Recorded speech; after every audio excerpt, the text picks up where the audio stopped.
Hi friends, welcome back to my channel. ఈరోజు జీరా rice చేసుకుందాం.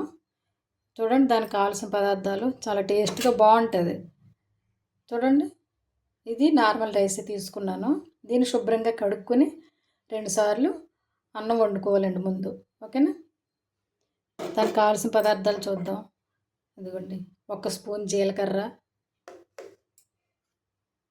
2 స్పూన్ల ఆయిల్, మన టేస్ట్ తగ్గట్టుగా జీడిపప్పు, టేస్ట్కి తగ్గట్టుగా సాల్టు,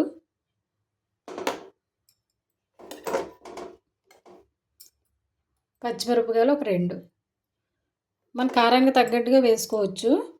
కొంచెం కరివేపాకు. ఓకేనా? ఇప్పుడు మనం ముందుగా రైస్ క్లీన్ చేసుకుని వండుకుందాం. చూడండి, రైస్ ప్రిపేర్ చేసేసుకున్నాం. ఇప్పుడు స్టవ్ వెలిగించుకుని కళాయి పెట్టుకున్నాం.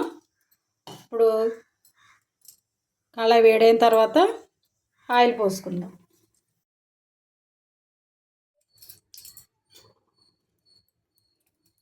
ముందుగా జీడిపప్పులు వేపుకుందాం. ఓకేనా?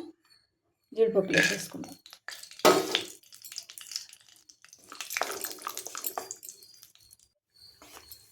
ఈ బౌల్లోకి తీసేసుకుందాం.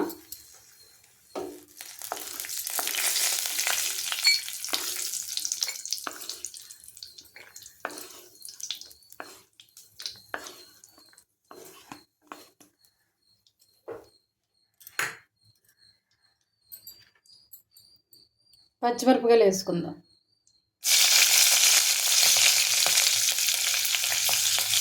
ఇదిగోండి జీలకర్ర,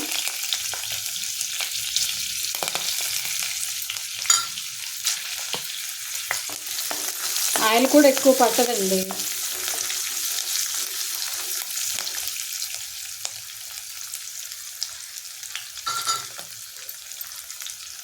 ఇదిగోండి కరివేపాకు,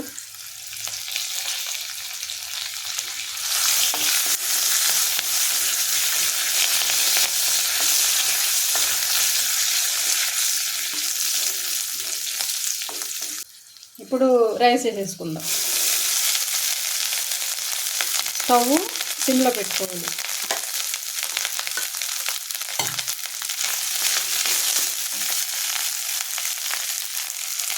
మనం సాల్ట్ తీసుకున్నాం కదా, సాల్ట్ కూడా వేసేసుకుందాం.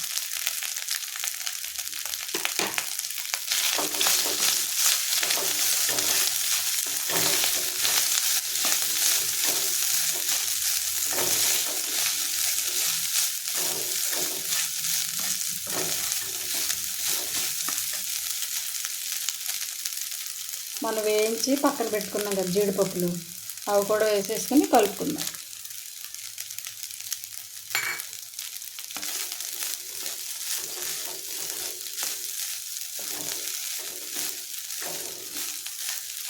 ఇంతేనండి జీరా రైస్.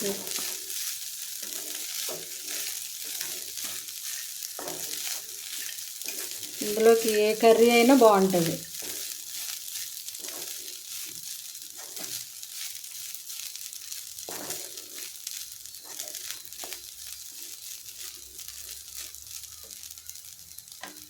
స్టవ్ ఆఫ్ చేసుకుని బౌల్లోకి తీసుకుందాం.